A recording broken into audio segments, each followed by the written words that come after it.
এক নাম্বার হলো বিশুদ্ধ ঈমান আপনার থাকতে হবে। আলোচনা ছিল বিশুদ্ধ ঈমান কাকে বলা হয়।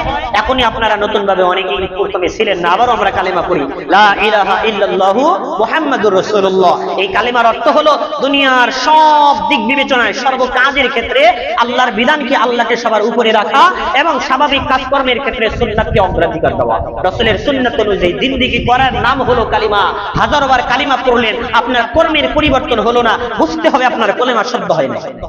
আপনি যদি কর্মের যদি পরিবর্তন করতে না পারেন, আপনার কালিমা শুদ্ধ হয় নাই, পরিপূর্ণ মুসলমান হতে পারে নাই। তাহলে তওবা কবুল করানোর জন্য, গুনাহ মাফের জন্য এক নাম্বার কাজ হলো বিশুদ্ধ ঈমান। দুই নাম্বার হলো নেকামল। নেকামলের মধ্যে প্রধান নেকামল হলো নামাজ।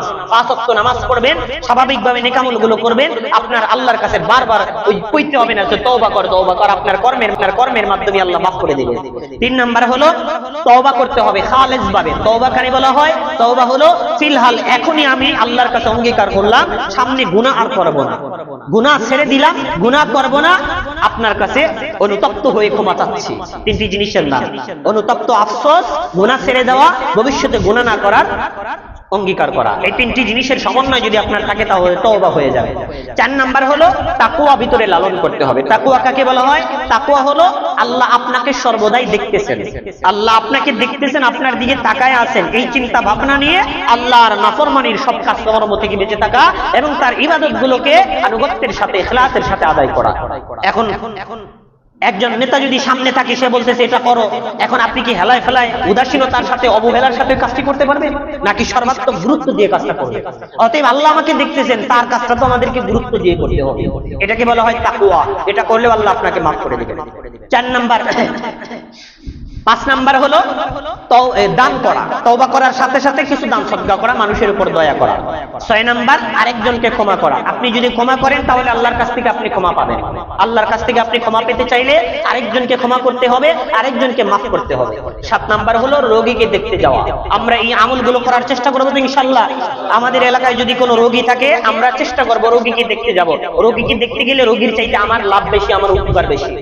يا رب صل وسلم دائما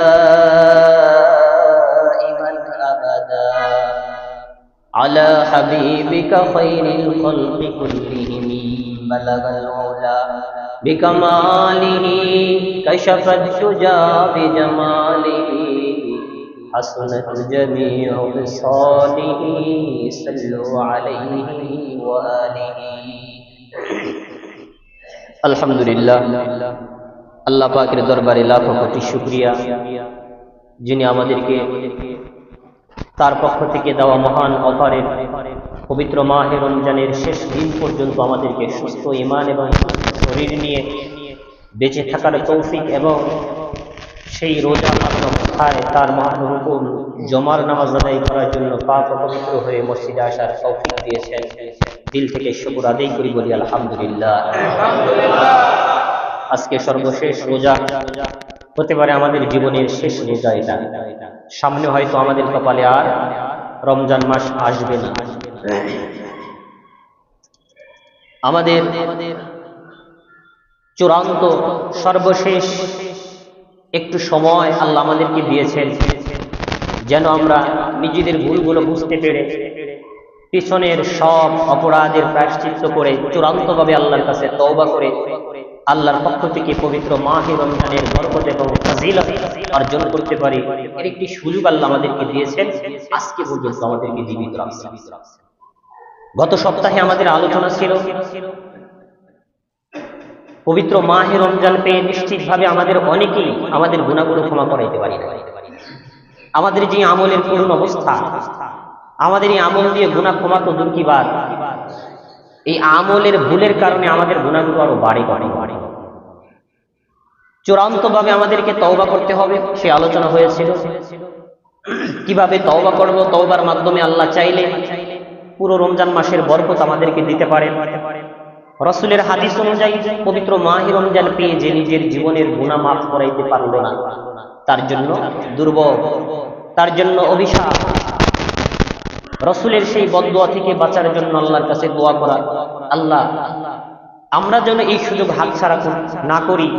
মাহে রমজানের ওসিলায় আপনি আমাদের জীবনের গুনাহগুলো মাফ করেন। রোজা চলে যাবে, আমাদের গুনাহ সেরকমই রয়ে যাবে। আল্লাহ, এরকম হতভাগাদের কাতারে আমাদেরকে অন্তর্ভুক্ত করুন। এটা দোয়া করা। আজকে আমরা আলোচনা শুনবো, তওবা আল্লাহর কাছে করলেই তওবা কবুল হয় না। সবকিছুর একটা নিয়ম থাকে। আপনি যদি নিয়ম প্রসেস মেনে যদি কোনো কাজ করেন, সেখানে সফলতার সম্ভাবনা আছে। আপনি কোনো নেতার কাছে গেলে, প্রধানমন্ত্রীর কাছে গেলে কয়েকটা চেক পয়েন্ট অতিক্রম করতে হয়। সেখানে আপনাকে চেক করবে, অনেক পদ্ধতি আছে। এখানে আপনাকে অপেক্ষা করতে হবে, এরপরে সে কলিং বেল দিলে এরপরে ভিতরে যাবে, পারমিশন নিয়ে এরপরে আপনাকে ঢোকার অনুমতি দিবে। সব কাজের ক্ষেত্রে নিয়ম পদ্ধতি থাকে। নিয়ম পদ্ধতি মেনে যদি আপনি কোনো কাজ করেন, সেখানে সফলতা আসবে। বান্দার জীবনের সবচেয়ে বড় প্রাপ্তি আল্লাহর সন্তুষ্টি। বান্দার জীবনের সবচেয়ে বড় পাওয়া আল্লাহর অনুগ্রহ, তার সন্তুষ্টি। মানে যে কোনো ভাবেই হোক তার সন্তুষ্টি অর্জন করা। আর তওবা হলো তার অন্যতম একটি মাধ্যম। তওবার মাধ্যমে আপনি আল্লাহর সন্তুষ্টি অর্জন করতে পারেন, নিজের জীবনকে পরিশুদ্ধ করতে পারেন। তো সেই পদ্ধতি আমাদেরকে জানতে হবে। পদ্ধতি মেনে সামনে আগালে অল্পতেই কাজ হবে। আর যদি অনিয়মে, বিশৃঙ্খল ভাবে আপনি যদি এগিয়ে যান, কখনো কখনো সেখানে ব্যর্থতা আসতে পারে। আজকে আমরা আলোচনা শুনবো কিভাবে আল্লাহর কাছ থেকে ক্ষমা নিতে হয়, কিভাবে তওবা কবুল হবে, কোন কোন আমলের মাধ্যমে আপনি আল্লাহর কাছ থেকে ক্ষমা, তার অনুগ্রহ, দয়া আপনি কিনে আনতে পারেন, অথবা তার কাছ থেকে আপনি অর্জন করতে পারেন। আপনি যখন আওয়ামী লীগ করেন, এলাকার বিএনপির কোন এমপির কাছে যদি যান, সে জানে যে আপনি আওয়ামী লীগ করেন, আওয়ামী লীগের সময় বিএনপির 12টা বাজে, তার সাথে সাক্ষাতে যাবেন, কোনো কিছু আনতে যাবেন, আপনাকে দিবে। আর যদি ভুলে তো আওয়ামী লীগ করে ফেলছেন, এখন তো এই বিএনপির এমপির কাছ থেকে কিছু নিতে হবে। যে কোনো ভাবেই হোক এলাকার নেতাদের সাথে যদি নেগোসিয়েশন করে, তার সাথে আলাপ আলোচনা করে, ভাই আমি বিএনপিতে ফিরলাম, আমি আজ থেকে এই নেতার পিছনে স্লোগান দেব।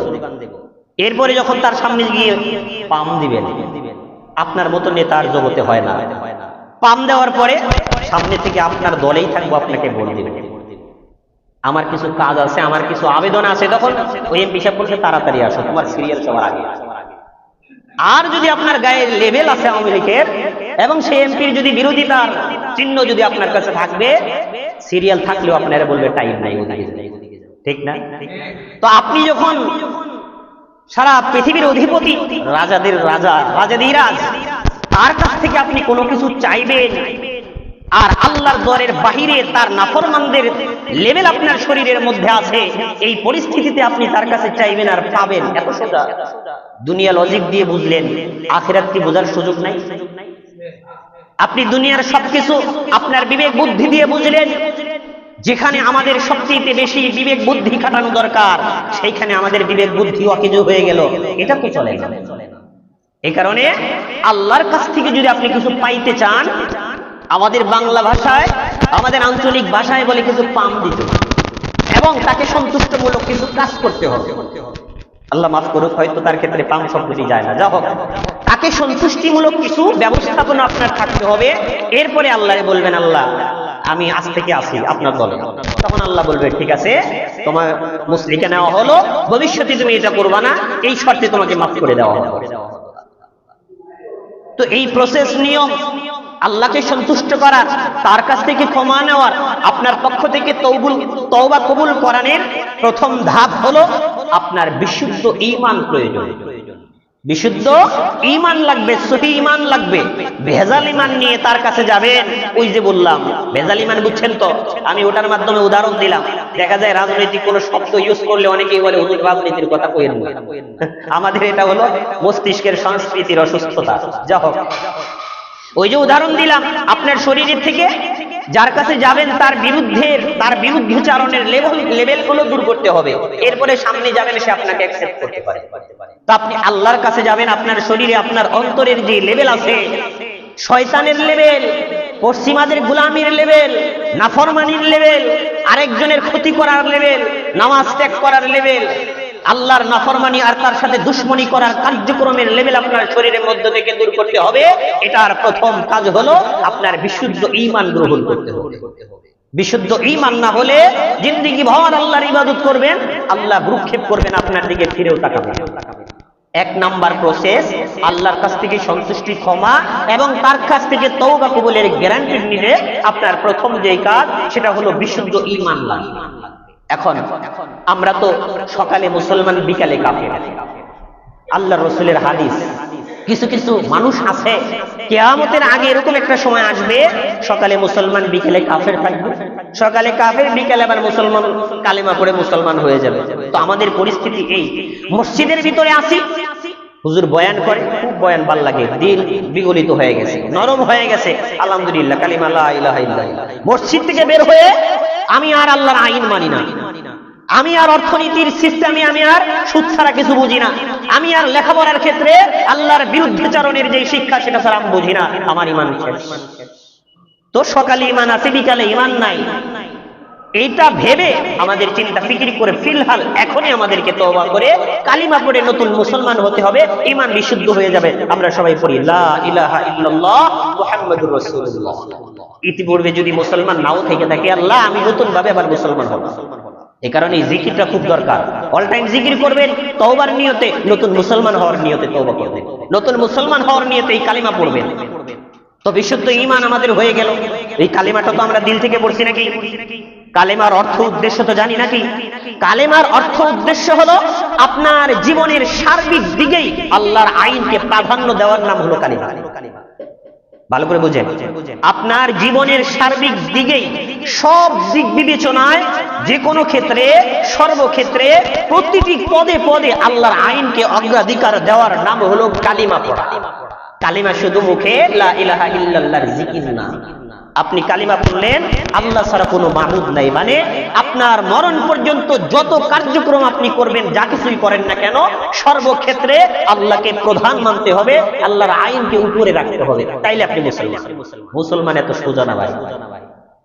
পবিত্র কোরআনে আল্লাহ অসংখ্য জায়গায় বলেছেন, তুমি কালিমা পড়লা আর তোমার মুসলমান হিসেবে সার্টিফিকেট দেওয়া হবে? জি না। তো বিশুদ্ধ ঈমান, কালিমা পড়লাম, আল্লাহ আমাদেরকে ঈমান নসিব করুন, আমরা বিশুদ্ধভাবে মুসলমান হয়ে গেলাম। এটার উদ্দেশ্য হলো আমি মসজিদ থেকে বের হওয়ার পরে আমার এখান থেকে নিয়ত থাকবে, সব কাজের ক্ষেত্রে আমি আল্লাহর আইনকে প্রাধান্য দেব। আমি ঘরের মধ্যে খাবার খেতে যাব, ওখানে আমি সুন্নাতের আইন বাস্তবায়ন করব। আমি সংসদের রাজনীতিতে যাব, সেখানে আমি আল্লাহর আইনকে ভালোবেসে উপরে রাখবো। আমি রাস্তাঘাটে চলতে যাব, আমি শয়তানের পথে চলবো না, রাস্তার ডান দিক দিয়ে রাসূলের সুন্নাত মেনে চলবো। আমি কত কাজ করব, সংসারের কাজ, বিয়ে শাদী, ছেলে পেলে লালন পালন, সব দিকে আমি শরীয়ত মানবো। এই প্রতিশ্রুতি আর অঙ্গীকার যদি আপনার ভিতরে থাকে, তাহলে এই মুহূর্তে যে কালিমা পড়লেন, আপনার কালিমা অ্যাকসেপ্ট করা হবে। তো কালিমা লা ইলাহা ইল্লাল্লাহ মুহাম্মাদুর রাসূলুল্লাহ। প্রথম শর্ত কি? আল্লাহর কাছ থেকে যদি আপনি কিছু পাইতে চান, ক্ষমা পাইতে চান, তওবা কবুল করাইতে চান, এক নাম্বার কাজ হলো ঈমান বিশুদ্ধ করা। দুই নাম্বার হলো ঈমানের সাথে নেকামল করা। নেকামল জিনিসটা কি? নেকামল ঈমানকে জীবিত রাখে, নেকামল ঈমানকে আগায় নেয়, নেকামল ঈমানকে জিন্দা রাখে, ঈমানকে শক্তিশালী করে। আমরা ভাবি নামাজ না পড়লে কি হবে, ঈমান ঠিক আছে। জি না ভাই, আপনার শরীর আছে, আপনি ভাবলেন খাবার না খাইলে কি হবে, আমি তো মানুষ, 2 দিন না খায়া থাকেন, মানুষ না, লাশ হয়ে যাবে। লাশ বুঝেন তো? লাশ মানে হলো লা শাইউন, আরবি শব্দ, যার অর্থ হলো কিছুই না। তো আপনি যদি ভাবেন আমার শরীর তো আছে, খাবার কি দরকার, খাবার না খাইলেও আমি ঠিক আছি, এরকম বোকামি মার্কা কথা হলো আমার ঈমান ঠিক আছে, নামাজ না পড়লে কি হবে? নামাজ না পড়লে যে কোনো টাইমে আপনার কাছ থেকে ঈমান মাইনাস হবে, ঈমান চলে যাবে, ঈমান দুর্বল হয়ে যাবে, অসুস্থ হয়ে যাবে, ঈমানের অস্তিত্ব খুঁজে পাবেন না। এটা নামাজ বললাম, কারণ হলো নেকামলের মধ্যে সর্বশ্রেষ্ঠ নেকামল হলো নামাজ। এখন কোন একটা বিপদে পড়ছেন, আমাদের সমাজের কিছু মানুষের অবস্থা, আমরা বলি আল্লাহ কি দোষ করলাম, আর কারো কিছু হইল না, আমারই হইল, অথচ বিচারা 1 ওয়াক্ত নামাজ পড়েন। রোজার মাসে এমন অনেক আল্লাহর বান্দা আছে, একজন বিপদে পড়ছে, একটা রোজাও থাকে না, নামাজও পড়ে না, আল্লাহর কাছে অভিযোগ করতেছে, আল্লাহ আমি কি দোষ করলাম, মানে দোষ খুঁজে পায় না, আমি কি দোষ করলাম, অথচ নামাজ পড়ে না, ইবাদত বন্দেগীর ধারে কাছেও নাই, বিচারারে তার কর্মের ফলের কারণে একটা বিপদ আসছে, বলতেছে আমি কি করলাম। এই পরিস্থিতি যদি আমাদের হয় কিয়ামত পর্যন্ত আল্লাহর কাছে তওবা করলে, বিপদ আসলে তো আমরা তওবা করি, আল্লাহ আমার একটু মাফ করে দাও, অসুস্থ হলে বেশি বেশি তওবা করি, তওবা করি, আল্লাহ আমাকে মাফ করে দাও, আল্লাহ ভুল করছি। তওবা আল্লাহর কাছে গ্রহণযোগ্য হওয়ার জন্য আপনার কাছে মুখে মাফ চাইতে হবে না, কাজ করেন। আপনি যদি ক্ষমা পাওয়ার জন্য যেই কাজগুলো আছে ওইগুলো যদি করেন, আপনার জীবনে তওবা না করলেও বুঝতে পারছেন? তো আমাদেরকে বিশুদ্ধ ঈমান লাগবে 1 নাম্বার। 2 নাম্বার হলো আমাদের নেকামল লাগবে। নেকামল ছাড়া ঈমান টিকতে পারবে না, নেকামল ছাড়া ঈমান সুস্থ হবে না। আর নেকামলের মধ্যে প্রধান শক্তিশালী নেকামল হলো নামাজ। 5 ওয়াক্ত নামাজ পড়বেন, এরপরে আল্লাহর কাছে তওবা করবেন, মাফ চাইবেন, আল্লাহ মাফ করে দিবেন। নামাজ পড়বেন না, মাঝে মধ্যে বিপদে পড়বেন, আল্লাহর কাছে চোখ থেকে পানি বের করে রক্ত বের করে ফেলবেন, অথচ নামাজের খবর নাই। এই পানি আর রক্তের কোনো দাম নাই। এই দুটি একসাথে আল্লাহ তাআলা পবিত্র কোরআনে সূরা মাইদার 9 নম্বর আয়াতে আল্লাহ বলতেছেন, ওয়া'দাল্লাহুল্লাযীনা আমানু ওয়া আমিলুস সলিহাত লাহুম মাগফিরাতুন ওয়া আজরুন আযীম। আল্লাহ বলেন, নিশ্চয় যারা বিশুদ্ধ ঈমান গ্রহণ করে এবং নেকামলগুলো করে, নেকামলের মধ্যে প্রধান নেকামল হলো নামাজ। যারা বিশুদ্ধ ঈমান গ্রহণ করার পরে 5 ওয়াক্ত নামাজ পড়বে, ফরজ বিধানগুলো মানবে, আল্লাহ বলেন তাদের সাথে আল্লাহ ওয়াদা করেছেন, চুক্তি করেছেন, অঙ্গীকার করেছেন, লাহুম মাগফিরাতুন ওয়া আজরুন আযীম, অবশ্যই তাদের জন্য ক্ষমা এবং পরকালে তাদের অফুরন্ত নিয়ামতের ব্যবস্থা রয়েছে। শর্ত কি? 2টা, বিশুদ্ধ ঈমান, নেকামল। একটা ছাড়া আরেকটা চলবে না। ঈমান আছে, নেকামল নাই, এই ঈমান যে কোনো সময় আপনার থেকে উধাও হয়ে যেতে পারে। আবার নেকামল আছে, ঈমান বিশুদ্ধ না, নেকামল ঈমান ছাড়া তো কোনো আমলই গ্রহণযোগ্য না। 2টা গেল। তওবা কবুল করাইতে হইলে, আল্লাহর কাছ থেকে ক্ষমা আনতে হলে, আল্লাহর কাছ থেকে কোনো প্রজেক্ট যদি আনতে চান, তাহলে কিছু শর্ত আমল আছে। এর 1 নাম্বার আমল হলো আপনার ঈমানকে বিশুদ্ধ করতে হবে, 2 নাম্বার হলো আপনার নেকামল থাকতে হবে। নাম্বার 3, এই দুটি যখন আপনার থাকবে, এই দুটি তো আপনার ঈমান আছে, এরপর আমল আছে, এরপরে ভিতর থেকে আপনাকে একটা স্বীকারোক্তি দিতে হবে, চুক্তিনামা দিতে হবে আল্লাহর কাছে। আপনার ভিতরেও ঠিক আছে, আপনি ঠিক আছে দল পরিবর্তন করছেন, আপনি নামও লেখাইছেন এই দলে, এরপরে আপনার কাছ থেকে অঙ্গীকার নিবে না, ভবিষ্যতে কিন্তু পল্টি নিতে পারবা না। আছে না ভাই? সামনে যখন দল বিপদে পড়বে তখন কিন্তু মিছিলে থাকতে হবে। আমি এটা দিয়ে বোঝাই, কারণ আমাদের সমাজের বর্তমানে মানে অধিকাংশ মানুষের মাথা রাজনীতি হয়ে গেছে। মাঠে যান, ঘাটে যান, সব এই খবরই বেশি রাখে মানুষ। এই কারণে এটা দিয়ে উদাহরণ দিতে সহজ। অঙ্গীকার নিবে আপনার কাছ থেকে, ভবিষ্যতে পল্টি নিতে পারবা না, দল বিপদে পড়লে তোমাকে মিছিলে থাকতে হবে। আল্লাহ বলতেছেন এবার অঙ্গীকার দাও। অঙ্গীকার কি? তওবা। 3টি জিনিসের নাম তওবা। তওবা করার কথা আল্লাহ বলছেন, যখন তুমি আল্লাহর কাছে অঙ্গীকার নামা দিবা, চুক্তি করবা, তার কাছে যখন তুমি সিল দিবা, সিগনেচার দিবা যে ভবিষ্যতে এরকম কিছু করব না, তখন আল্লাহ তাআলা তোমার পক্ষ থেকে তওবা কবুল করবেন, গুনাহগুলো মাফ করবেন। 3টি জিনিসের নাম তওবা। 1 নাম্বার হলো ফিলহাল গুনাহগুলো ছেড়ে দেওয়া, এটাই এখনই আপনাকে গুনাহ ছাড়তে হবে। 2 নাম্বার, ভবিষ্যতে কোন ধরনের গুনাহ করবেন না বলে অঙ্গীকার করতে হবে। 3 নাম্বার হলো আল্লাহর কাছে কায়মনা বাক্যে অনুতপ্ত হৃদয় নিয়ে তওবা করতে হবে, আল্লাহ আমাকে তুমি মাফ করে দাও। এই 3টি জিনিসের সমন্বয় যদি আপনার হয় তাহলে তওবা হয়ে যাবে, আর দিল যদি পরিষ্কার থাকে আল্লাহ তওবা কবুল করে নেবেন। 3 নাম্বার হলো চুক্তিনামা সই করতে হবে, অঙ্গীকার করতে হবে, তওবা করতে হবে। পবিত্র কোরআনে সূরা তাহরীমের 7 নম্বর আয়াতে আল্লাহ বলতেছেন, ইয়া আইয়ুহাল্লাযীনা আমানু তুবু ইলাল্লাহি তাওবাতান নাসুহা। আল্লাহ ঈমানদারদেরকে ডাক দিবেন, হে আমার ঈমানদার বান্দারা, তোমরা শোনো, খাঁটি ভাবে তোমরা তওবা করো, খালেস নিয়তে তোমরা তওবা করো, বিশুদ্ধভাবে আল্লাহর কাছে তওবা করো, গুনাহ মুক্তির জন্য তুমি আল্লাহর কাছে তওবা করো। আল্লাহ বলেন, তুমি যদি বিশুদ্ধভাবে আল্লাহর কাছে তওবা করতে পারো, আল্লাহর পক্ষ থেকে অঙ্গীকার দিচ্ছেন, আল্লাহ ওয়াদা দিচ্ছেন, আসা রাব্বুকুম আইয়ুকাফিরা আনকুম সাইয়্যাতিকুম, অবশ্যই তোমাদের রব তোমাদের অপরাধগুলো ক্ষমা করে দিবে। তোমাদের রব তোমাদের অপরাধগুলো মাফ করে দিবেন, তবে তওবা করতে হবে তওবার মতো। আস্তাগফিরুল্লাহ আস্তাগফিরুল্লাহ, লা ইলাহা ইল্লা হুয়াল হাইয়ুল কাইয়্যুম, ওয়া আতুবু ইলাইহি, তওবা করলাম, কিন্তু আমার দিল নাড়া দিচ্ছে না, মুখের সাথে আমার কলবের মিল নাই। অন্তরের সাথে আমার মুখের মিল নাই, আমি মুখে বলতেছি একটা, অন্তরে আরেকটা প্রজেক্ট আমার বাকি আছে, তওবা করতেছি আরেকটা খ্যাপ মাইরা এরপরে বলবো। মানে এই কথাটা আমার বারবার আসে কেন, কয়েকজন মানুষ যারা পাপ করে, যারা অপরাধ করছে, বিপদে পড়ছে, তাদেরকে যখন নসিহত করি ভাই এগুলো ছেড়ে দেন, হুজুর আর একটা সময় আমারে দেন, আর একটা কাজ আছে তো এটা শেষ করে এরপর ভালো হয়ে যাবে। এটা না, আপনাকে ফিলহাল তওবা করতে হবে। এখনই আমি যদি মারা যাই আমার পরিস্থিতিটা কি হবে? আজরাইল আমার সামনে দাঁড়ায় আছে, উপর থেকে ইশারা দেওয়ার সাথে সাথে আমার কেল্লা ফতে। অতএব আমাকে এখনই প্রস্তুতি নিতে হবে, আমাকে তওবা করতে হবে। আল্লাহ বলছেন তুমি যদি খালিস ভাবে তওবা করতে পারো, নিশ্চিতভাবে আল্লাহ তোমাদের গুনাহগুলো আল্লাহ মাফ করে দেবে। তাহলে গুনাহ মাফের 3 নাম্বার আমল হলো খালিস ভাবে তওবা করা। 4 নাম্বার আমল হলো আপনার ভিতরকে আল্লাহর যে কোনো কাজের জন্য প্রস্তুত রাখা। এটাকে বলা হয় আনুগত্য, পরিপূর্ণ আনুগত্য। পরিপূর্ণ আনুগত্য কি? আপনার নেতা এখানে আছে, আপনাকে একটা আদেশ করলেন, এই আব্দুল করিম এই কাজটা করো, আপনি করলেন। নেতা যখন এখানে নাই, নেতার আদেশ আছে, কখনো যদি বিশৃঙ্খলা হয় তোমরা প্রতিহত করবা, তখন আপনি বলতেছেন নেতা তো নাই, দরকার নাই, উনি আসলে এরপরে ওনারে দেহান করবেন। এটারে বলা হয় আনুগত্য। নেতা থাকুক বা না থাকুক, নেতার আদেশ আপনাকে অবশ্যই পালন করতে হবে। এটার জন্যই আল্লাহ বলছেন সব কাজের ক্ষেত্রে, সর্বহালতে, সব জায়গায় আপনাকে আল্লাহ উপস্থিত আছেন জেনে আল্লাহর আইন বাস্তবায়ন করতে হবে, আল্লাহর নাফরমানি থেকে বিরত থাকতে হবে। চূড়ান্ত পর্যায়ের আনুগত্য হলো তাকওয়া। এটা যদি আপনি করতে পারেন, ভিতরে যদি আপনার নেতা বা আপনার প্রধানের আনুগত্য যদি অনুসন্ধান কিংবা লালন করতে পারেন, তাহলে আল্লাহর পক্ষ থেকে আপনার জন্য আলাদা পার্সেন্ট, আলাদা বরাদ্দ থাকবে, স্পেশালি গিফট আপনার জন্য থাকবে।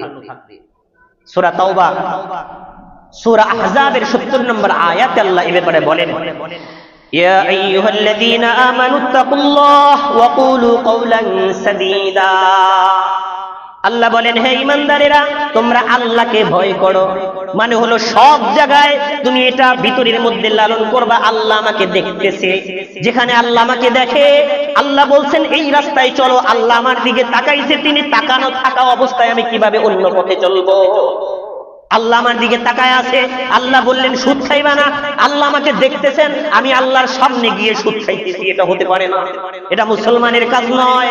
আমাকে ধারণ করতে হবে, আল্লাহ আমাকে দেখতেছে, তিনি আমার দিকে তাকায় আছে, এই অবস্থায় আমি কিভাবে তার নাফরমানি করব? আল্লাহকে উপস্থিত জেনে আল্লাহ আমাকে দেখতেছে, সবকিছু মনিটরিং করতেছে, এই চিন্তা ভাবনা ভিতরে রেখে আল্লাহর নাফরমানির সব কাজ থেকে বিরত রাখো। আল্লাহ বলছেন বিরত থাকো, তুমি নিজেকে বিরত রাখো সব অপকর্ম থেকে। অকুলু কওলান সাদীদা, এরপরে সঠিক কথা বলো, সত্য কথা বলো, মানুষের সাথে সদাচরণ করো। এখানে অপ্রাসঙ্গিক আরেকটি বিষয় আনছেন আল্লাহ তাআলা। এরপরে আল্লাহ বলেন যখন তুমি তাকওয়া অর্জন করবা, আল্লাহ সবসময় আমাকে দেখেন, এই কনসেপ্ট ভিতরে ধারণ করে আল্লাহর যাবতীয় নাফরমানি থেকে বেঁচে থাকবা, তখন কি হবে? ইউসলিহ লাকুম আমালাকুম ওয়া ইয়াগফির লাকুম যুনুবাকুম। আল্লাহ বললেন যখন তুমি এটা করবা, তোমার দুনিয়ার জীবনের সার্বিক দিক আল্লাহ তাআলা সংশোধন করে দিবেন। এখন সার্বিক দিক সংশোধন মানে কি? দুনিয়ায় চলতে ফিরতে আপনি আপনার ব্যক্তিগত, সাংসারিক, যে কোনো ভাবেই হোক, যে কোনো কাজকর্মের সিদ্ধান্ত আপনি নিলেন, আপনি যে কোনো একটা কাজকর্মের চিন্তা ভাবনা স্থির করছেন, আল্লাহ তাআলা এই কাজটাকে সহজ করে দিবেন। এই কাজের মধ্যে ভেজাল ঢুকাবেন না, এই কাজের মধ্যে আপনি ব্যর্থ হবেন না। দুনিয়ার সব কাজ আপনার শুদ্ধ করে দিবে, যাবতীয় আমল আখলাক আপনার শুদ্ধ করে দিবে আল্লাহ। এরপরে কি হবে? ওয়ায়াগফির লাকুম যুনুবাকুম, আল্লাহ তোমাদের সব গুনাহগুলো মাফ করে দিবে। শর্ত কি? ভিতরে আপনাকে চিন্তা ভাবনা থাকতে হবে, আমি যে দাড়িটা কাটতেছি, আমি যে খুঁটটা লাগাইলাম, আল্লাহ যে নিষেধ করছে দাড়ি কাটিস না, আল্লাহ তাকায় আছে, আমি এতটা সত্ত্বেও আমি কিভাবে তার উপস্থিতিতে তিনি তাকায় আছে, আমি তার নাফরমানির কাজে হাত দিচ্ছি। অতএব ভিতরে ধারণ করতে হবে আল্লাহ আমাকে সব সময় দেখতেছেন, এটার নাম হলো তাকওয়া। আল্লাহ বললেন যারা তাকওয়া অবলম্বন করবে, আল্লাহ তাদের গুনাহগুলো মাফ করে দেবে। 4 নাম্বার, তাকওয়া অবলম্বন করতে হবে। তাকওয়া ভিতরে লালন করলে আপনাকে আলাদাভাবে আস্তাগফিরুল্লাহ আস্তাগফিরুল্লাহ করতে হবে না, আপনার কাজের মাধ্যমেই নেতা খুশি হয়ে আপনাকে 10 কেজি চাউল দিবে। বুঝতে পারছেন? আল্লাহ আমাদেরকে বোঝার তৌফিক দান করুন। 4 নাম্বার গেল। 5 নাম্বার আমল, যে আমলের মাধ্যমে আল্লাহর কাছ থেকে ক্ষমা আনতে পারেন, তাওবা কবুলের গ্যারান্টেড আল্লাহর কাছ থেকে আপনি আনতে পারেন। সেই 5 নম্বর আমল হলো নিজের সাধ্য অনুযায়ী দান করা। নিজের সাধ্য অনুযায়ী কি করা? দান করা। দান করা, দয়া করা, আরেকজনের বিপদে এগিয়ে যাওয়া, আরেকজনকে সাহায্য করা, যে কোনো ভাবেই হোক, এইসব আমলের মাধ্যমে আল্লাহ খুশি হয়ে বান্দাকে মাফ করে দেন। পবিত্র কোরআনে সূরা তাওবার 104 নম্বর আয়াতে আল্লাহ বলতেছেন, আলাম ইয়ালামু আন্নাল্লাহা হুয়া ইয়াকবালুত তাওবাতা আন ইবাদিহি ওয়া ইয়াখুযুস সাদাকাত। আল্লাহ বলেন, তারা জেনে রাখুক, আমার বান্দারা জেনে রাখুক, নিশ্চয় আমি বান্দাদের কাছ থেকে তওবা কবুল করে থাকি। ওয়া ইয়াখুযুস সাদাকাত, এবং বান্দা আল্লাহর সন্তুষ্টির জন্য যা কিছু ব্যয় করে ওটা আল্লাহ তাআলা গ্রহণ করেন, আর এটা গ্রহণের মাধ্যমেই তওবা কবুলের এক ধাপ বান্দা এগিয়ে যায়।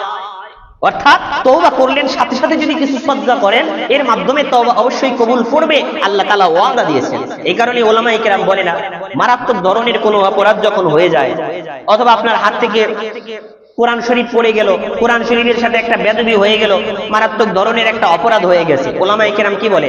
তওবা করো, কিছু সদকা করে দিও। তওবার সাথে সাথে কিছু সদকা করো মানে কি? এই তওবা যে করবেন, অবশ্যই এই তওবাটাকে কবুল করার জন্য অন্যতম একটি কাজ হলো সাথে যদি কিছু সদকা করেন, কারো যদি একটু উপকার করেন। কিন্তু আমরা কি করি? উল্টা করি। আল্লাহ আমাদেরকে মাফ করো। মানুষের উপকার, কারো বিপদে একটু এগিয়ে যাওয়া, এটা আমাদের চরিত্র থেকে উঠে যাচ্ছে। আমরা ভাবি যে আমার বিপদে সবাই এগিয়ে আসুক, আরেকজনের বিপদে ওই আরেকজন তো যাচ্ছে, আমার যাওয়ার কি দরকার? এই চিন্তা ভাবনা থেকে বাঁচতে হবে। ধরেন একজন বিপদে পড়ছে, বুঝেন, একজন বিপদে পড়ছে, তাকে সাহায্যের জন্য চতুর্দিক থেকে এগিয়ে যাচ্ছে, আপনি নিশ্চিত জানেন তার সাহায্য হয়ে যাবে, সেই বিপদ থেকে উদ্ধার হবে। এত কিছু জানার পরেও যদি আপনি আল্লাহর সন্তুষ্টির জন্য এক পা সামনে আগান, আমি তাকে সাহায্য করব, আপনার সাহায্য লাগবে না, করেনও নাই, তবু আল্লাহর পক্ষ থেকে সওয়াব পাবেন। কিন্তু আমাদের অবস্থা কি? এই যে গতকাল কিংবা পরশুদিন একটা অ্যাক্সিডেন্ট হলো লঞ্চের ওখানে, লোকটা মানে 2 পা ছিঁড়ে গেছে লঞ্চের চাপে, দেখছেন হয়তো আপনারা ভিডিও। কয়েকজন মানুষ মারাও গেছে, একজন তো একদম নেড়ে গুড়ির হয়ে গেছে। লোকটার পা কেটে গেছে, লঞ্চ চলে গেছে, লঞ্চের সাইডে লোকটা কাতরাচ্ছে, উপর থেকে লোকজন ভিডিও করতেছে। লোকটা তো এখন জীবিত, তার তাড়াতাড়ি ধরে রক্তটা বন্ধ করলে তো আল্লাহ বাঁচাইতে পারেন হয়তো। রক্তটা বন্ধ করে তার একটু সেবা করা। আমাদের এই যে সড়কে দুর্ঘটনা ঘটলেও একই কাহিনী, সবার আগে ভিডিও রিলস ছাড়তে হবে, আমার ভিউ বাড়াইতে হবে, কি একটা পরিস্থিতি। অথচ শরীয়ত কি বলে? তুমি তোমার সবকিছু রেখে তার বিপদের দিকে এগিয়ে যাও, তোমার এই এগিয়ে যাওয়ার মাধ্যমে তার সাহায্য না হলে তুমি যে সওয়াব পেয়ে যাবে। আমরা এই চিন্তা ফিকির করি না। আমরা চিন্তা ফিকির করি সে মারা যাক তবুও ভিডিও করলে যে আমার একটা পোস্ট বাড়বে, আমার একটা সেলিব্রেশন একটু বাড়বে, কি চিন্তা ভাবনা। কি বললাম? কারো বিপদের দিকে যদি আপনি এগিয়ে যান, সাহায্য যদি নাও করতে পারেন তবুও সওয়াব পাবেন। হাদিসের মধ্যে আসছে, ভালো কাজের নিয়ত করলেই সওয়াব পেয়ে যাবেন, ভালো কাজ না করলেও সওয়াব পেয়ে যাবেন। বুখারী শরীফের সহিহ হাদিস।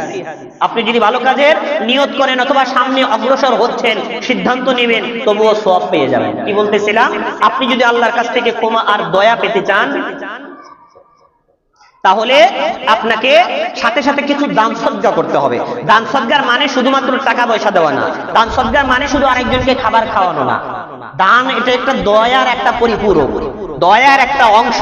যে কোনো ভাবেই হোক কাউকে দয়া করলেই এই যে ফজিলতটা আপনি পেয়ে যাবেন। 5 নাম্বার গেল, আপনি যদি আল্লাহর কাছ থেকে ক্ষমা পেতে চান, তওবা করে তার কাছে কবুল করাইতে চান, 5 নাম্বার আমল হলো পাশাপাশি কিছু দান সদকা করা। 6 নাম্বার আমল, গুরুত্বপূর্ণ আমল, যে আমলটা আমাদের অধিকাংশ থেকে নিখোঁজ হয়ে যাচ্ছে, সেটা হলো আরেকজনকে ক্ষমা করা। আরেকজনকে ক্ষমা করা, এটা যে কত বড় একটা ইবাদত, যে করে যে ফল পাইছে সেই বুঝে। পবিত্র কোরআনে জান্নাতি ব্যক্তিদের বৈশিষ্ট্যের কথা আল্লাহ তাআলা তুলে ধরতে গিয়ে একটা বৈশিষ্ট্যের কথা আল্লাহ বলেছেন, যারা আরেকজনকে ক্ষমা করতে জানে, যারা আরেকজনকে ক্ষমা করতে জানে, তাদের কথা আল্লাহ বলেছেন যে তারা জান্নাতে যাবে। সূরা ইমরানের 134 নম্বর আয়াতে আল্লাহ জান্নাতি ব্যক্তিদের বৈশিষ্ট্য উল্লেখ করতেছেন। আল্লাহ বলেন, আল্লাযীনা ইউনফিকুনা ফিস সাররাই ওয়াদ দাররাই ওয়াল কাযিমিনাল গায়যা ওয়াল আফিনা আনিন নাস। আল্লাহ বলেন ওই সকল ব্যক্তিরা জান্নাতে যাবে যারা সুখে দুঃখে সর্ব অবস্থায় সচ্ছল অসচ্ছল সব সময় আল্লাহ তাআলার পক্ষে থেকে দান সদকা করে। ওয়াল কাযিমিনাল গায়জ, 2 নম্বর বৈশিষ্ট্য হলো তারা রাগের সময় নিজেকে সংযম করে, ধৈর্য ধারণ করে, রাগ খাটায় না। শক্তি আছে, বাহাদুর আছে, সবকিছু তার আছে, এরপরে আল্লাহর জন্য ধৈর্য ধারণ করে আরেকজনকে মাফ করে দেয়। ওয়াল আফিনা আনিন নাস, যারা মানুষকে ক্ষমা করতে জানে তারাই জান্নাতের অধিকারী হবে। আল্লাহ বলছেন তারা জান্নাতে যাবে যারা মানুষকে ক্ষমা করতে জানে, তারা জান্নাতে যাবে যারা সুখে দুঃখে সচ্ছলে অসচ্ছলে দান সদকা করতে থাকে, তারা জান্নাতে যাবে শক্তি প্রভাব থাকা সত্ত্বেও আরেকজনকে মাফ করে দেবে। কিন্তু আমরা এটা পারি না। কোনো একদিন যদি ও আমারে গালি দিয়ে থাকে তাহলে আমি মনে করি এই গালির প্রতিশোধ নেওয়া আমার সাংবিধানিক অধিকার। আমরা মনে করি কিনা? আমি মনে করি কি এটা আমার কি ধর্মীয় অধিকার, সাংবিধানিক অধিকার, আমাদের দেশীয় অধিকার, আমাদের সামাজিক অধিকার। সে একদিন মারছিল, আমি তারে মারছি। এখন যদি তুমি তারে এরকম আঘাত করলা, বলে যে হুজুর আপনি জানেন না ও একদিন আমারে মারছিল, মানে জায়েজের ফতোয়া নিচ্ছে, হুজুর ও একদিন মারছিল আমারে, আমিও একদিন মেরে দিলাম। প্রতিশোধ নেওয়া এটা মুমিনের সিফাত নয়, মাফ করে দেওয়া এটা হলো মুমিনের অন্যতম বৈশিষ্ট্য। ক্ষমা করতে জানতে হবে আমাদেরকে।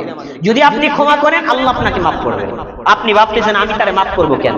আপনার যে লক্ষ কোটি কোটি অপরাধ আছে এইগুলো যদি আল্লাহ মাফ না করে, এইগুলো যদি আল্লাহ মাফ না করে আপনি যাবেন কোন দিকে? সেই হাদিসের মধ্যে রাসূলের পক্ষ থেকে বর্ণিত, তিনি বলেন, তিরমিজি শরীফের 614 নম্বর হাদিস, আল্লাহর রাসূল সারা দুনিয়ার মানুষকে ঘোষণা দিয়ে বলে দিয়েছেন, শোনো, তুমি যদি আল্লাহর কাছ থেকে মাফ পেতে চাও অথবা তুমি যদি মানুষের কাছ থেকে দোয়া এবং ক্ষমা পেতে চাও, ইরহামু তুরহামু, তুমি মানুষকে ক্ষমা করো, দয়া করো, তোমার উপর দয়া করা হবে, তোমাকেও মাফ করা হবে। আপনি অপরাধ করছেন, আপনি মাফ পেতেছেন, আরে তুই কি একটু আমারে মাফ করতে পারোস না? যখন নিজের মাফের কথা আসে তখন আমরা নসিহত করি। হ্যাঁ, আরে আল্লাহ রাসূল হাদিসে বলেছে মাফ করলে আল্লাহ মাফ করে দেন, অথচ কোনো এক সময় আমি কাউকে মাফ করতে পারি নাই, কত কাকুতি বিনতি করে আমার কাছে মাফ চাইছিলাম, আমি মাফ করি নাই, কিন্তু অপরাধ যখন আমি করে ফেলছি, আমি যখন সামনে পড়ে গেছি, তখন আমি আরেকজনের রাসূলের হাদিস শুনাই। আছে না নাই? নিজের বিপদের সময় নসিহত আমগো মুখ দিয়ে আসে, যখন আমার বিপদ আরেকজনের বিপদ আসে আমার দায়িত্বে, অথবা আরেকজনকে ঠগানোর কথা আসে, তখন আর নসিহত আমগো মুখ দিয়ে আয়। আল্লাহ রাসূল কি বললেন? ইরহামু তুরহামু, যদি মাফ পেতে চাও মাফ করো, দয়া যদি পেতে চাও দয়া করো।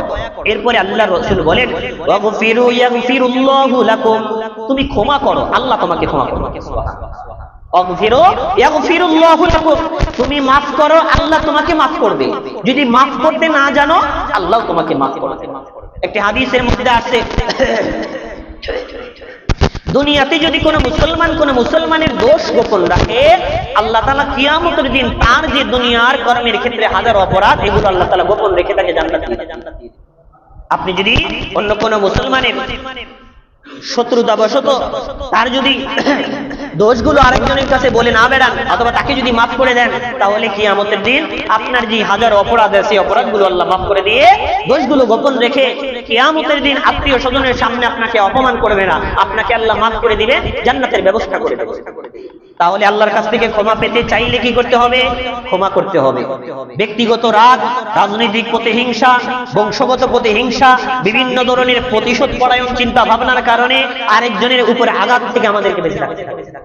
হ্যাঁ, তিনি একদিন আমাকে আঘাত করছিল, আমি মাফ করে দিলাম, এখন আসেন, এখন আমি যদি আরেকজনকে মাফ করে দেই,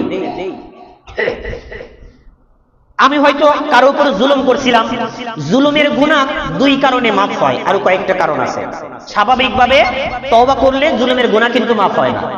একটা কথা হলো আপনি জুলুম করছিলেন, এখন চূড়ান্তভাবে আল্লাহর ওলি হয়ে গেছে, তখন আপনার পক্ষ থেকে আল্লাহ জিম্মাদারি নিয়ে যে কোনো ভাবে হোক ওই বান্দার কাছ থেকে ক্ষমা নিয়ে নেবেন। একটা। 2 নাম্বার হলো আপনি যদি আরেকজনকে মাফ করে দেন, আপনার উপর কেউ জুলুম করছিল সেটা যদি মাফ করে দেন, আপনার উপর যেই হক ছিল ওই হক যদি মাফ করে দেন, তাহলে আল্লাহ তাআলা যে কোনো ভাবেই হোক আরেকজনের উপর যে আপনার কি বলেন আপনার উপর যে আরেকজনের হক ছিল সেটা আল্লাহ তাআলা মাফ করায় দেয়।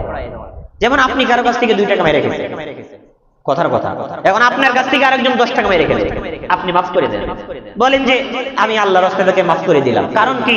আপনি যদি তাকে মাফ না করেন, এটার কারণে সে যত ইবাদত বন্দেগী করুক না কেন, কাল কিয়ামতের দিন জান্নাতে যাইতে তার দেরি হবে, তাকে জাহান্নামেও যাওয়া লাগতে পারে। আপনি ভাবেন আল্লাহ রাসূলের কোন উম্মতে মুহাম্মাদি জান্নাতে যাইতে দেরি হোক, এটা তো আমি চাই না। আমি তাকে মাফ করে দেই যেন পরকালে তাড়াতাড়ি জান্নাতে যেতে পারে।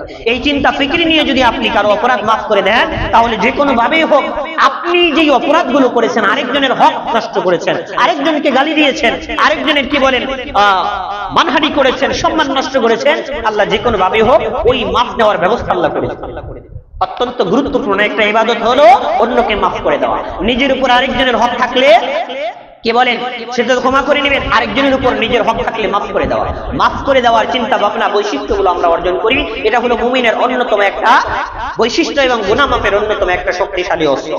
তাহলে 6 নাম্বার গেল আল্লাহর কাছ থেকে ক্ষমা এবং তার কাছে তওবা কবুল করাইতে হলে 6 নাম্বার আমল হলো আরেকজনকে ক্ষমা করতে হবে। 7 নাম্বার আমরা 15টি আমল সম্পর্কে জানবো ইনশাআল্লাহ। আজকে 7টি হয়তো শেষ হবে।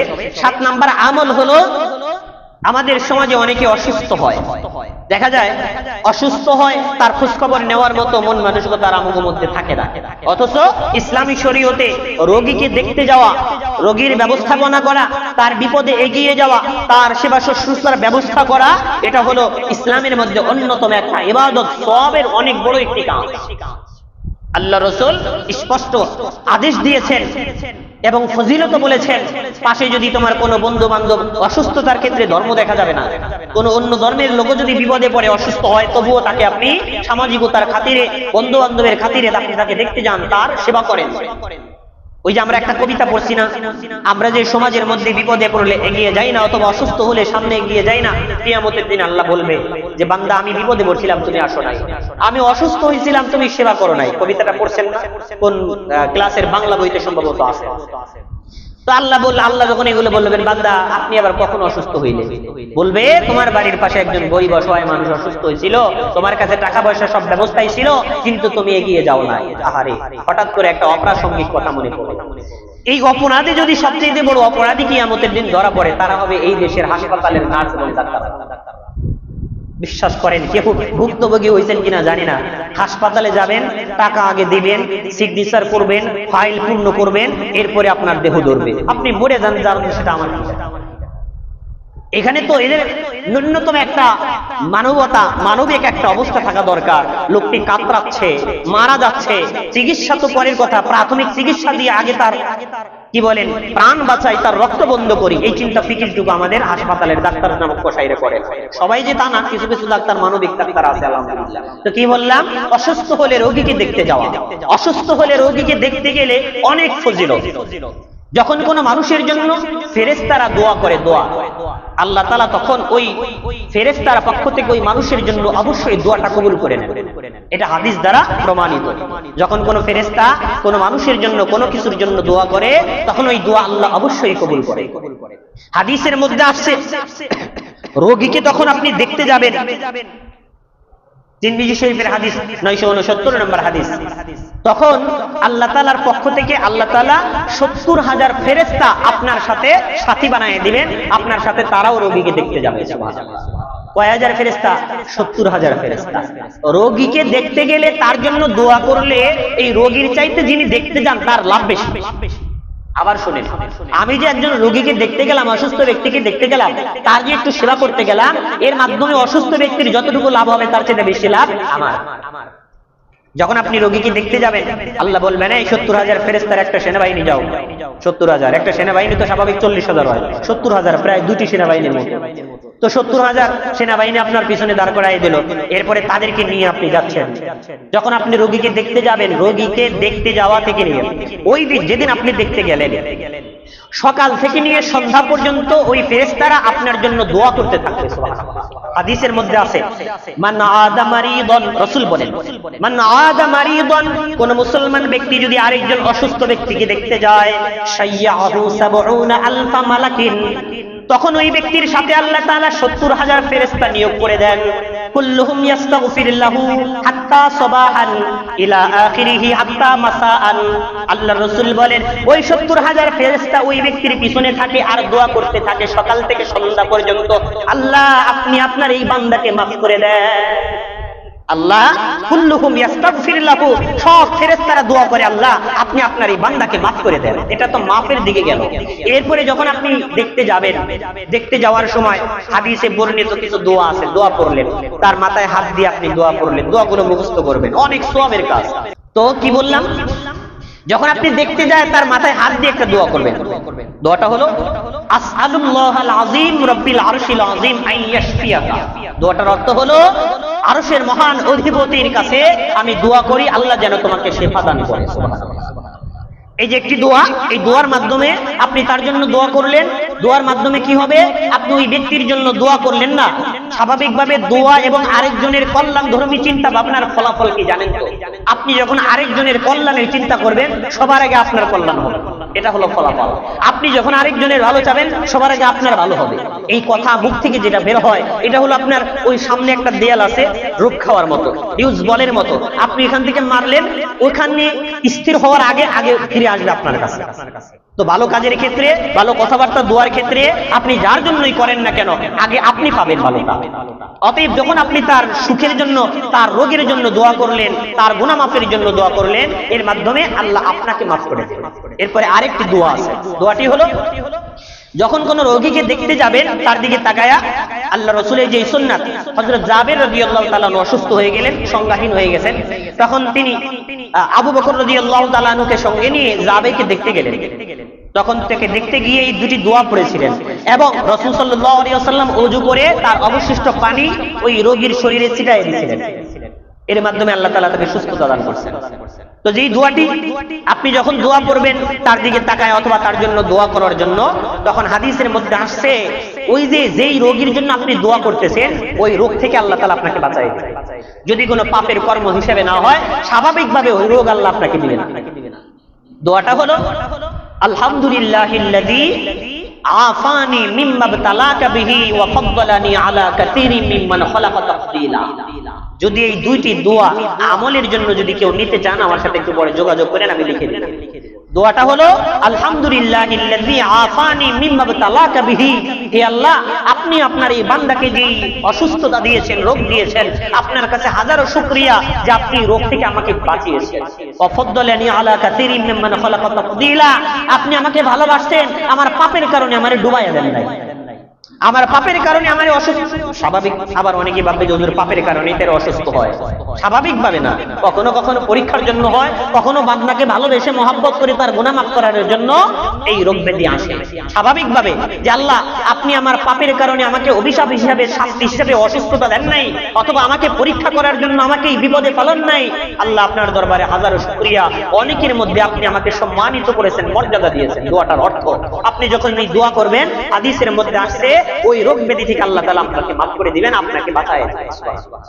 তাহলে একজন অসুস্থ রোগীকে যখন আপনি দেখতে যাবেন, এক নাম্বার হলো আপনার গুনাহগুলো আল্লাহ মাফ করে দিবেন, কারণ ওই যে ৭০ আলফা মালাকিন কুল্লুহুম ইস্তাগফিরু লাহু ইলা মাসাআন ওয়া ইলা সাবাহান, সকাল থেকে সন্ধ্যা পর্যন্ত ফেরেশতারা আপনার জন্য আল্লাহর কাছে মাফ চাইতেছে, আল্লাহ আপনি এই ব্যক্তিকে মাফ করে দেন, আপনি এই ব্যক্তিকে মাফ করে দেন। তো ফলশ্রুতিতে আপনি ফেরেশতাদের দোয়ার কারণে আল্লাহর কাছ থেকে মাফ পাইলেন। আর দুনিয়ার এই জাগতিক সময়ের মধ্যে আপনি ওই অসুস্থ ব্যক্তির জন্য যখন আপনি দোয়া করলেন, এক নাম্বার হলো আপনি রোগ থেকে বেঁচে যাবেন, দুই নাম্বার হলো আপনি যে তার কল্যাণের জন্য দোয়া করলেন ওই অকল্যাণ থেকে আপনি বেঁচে যাবেন, আপনার ভিতরে আগে কল্যাণগুলো আসবে। স্বাভাবিকভাবে আমাদের ভিতর থেকে অন্যের প্রতি আক্রোশ হয়ে আক্রমণাত্মক যে সকল ব্যবস্থাপনা দুনিয়ার মধ্যে আছে, অর্থাৎ আমি আরেকজনকে গালি দিলাম, আরেকজনের জন্য বদদোয়া করলাম, নেগেটিভ হোক অথবা পজিটিভ হোক, দোয়া হোক অথবা বদদোয়া হোক, উভয়টি এগুলোর বৈশিষ্ট্য হলো যে বদদোয়া করে এই বদদোয়ার কর্মফল খারাপ পরিণতি আগে তার দিকে যাবে, আর যদি দোয়া করেন এর ভালো পরিণতি যে করছে আগে তার দিকে যাবে। অতএব সাবধান, দোয়া করা চাই, কারোর জন্য বদদোয়া না করা চাই। বদদোয়া করলে ফলাফল কিন্তু আপনার কাছে আসবে। তো কি বলতেছিলাম, আমাদের ৭ নাম্বার যে আমল গুনাহ মাফের জন্য, আল্লাহর কাছ থেকে তওবা গ্রহণ করানোর জন্য এবং তওবা করে সারা জীবনের গুনাহ যদি মাফ করাইতে চান, ৭ নাম্বার আমল হলো রোগীকে দেখতে যেতে হবে, ফেরেশতাদের দোয়া আসবে, ফেরেশতারা আপনার জন্য মাফ চাবে, দোয়া চাবে, আল্লাহর পক্ষ থেকে আপনি ক্ষমা প্রাপ্ত হয়ে যাবেন। আমরা এই আমলগুলো করব ইনশাআল্লাহ। বাস্তব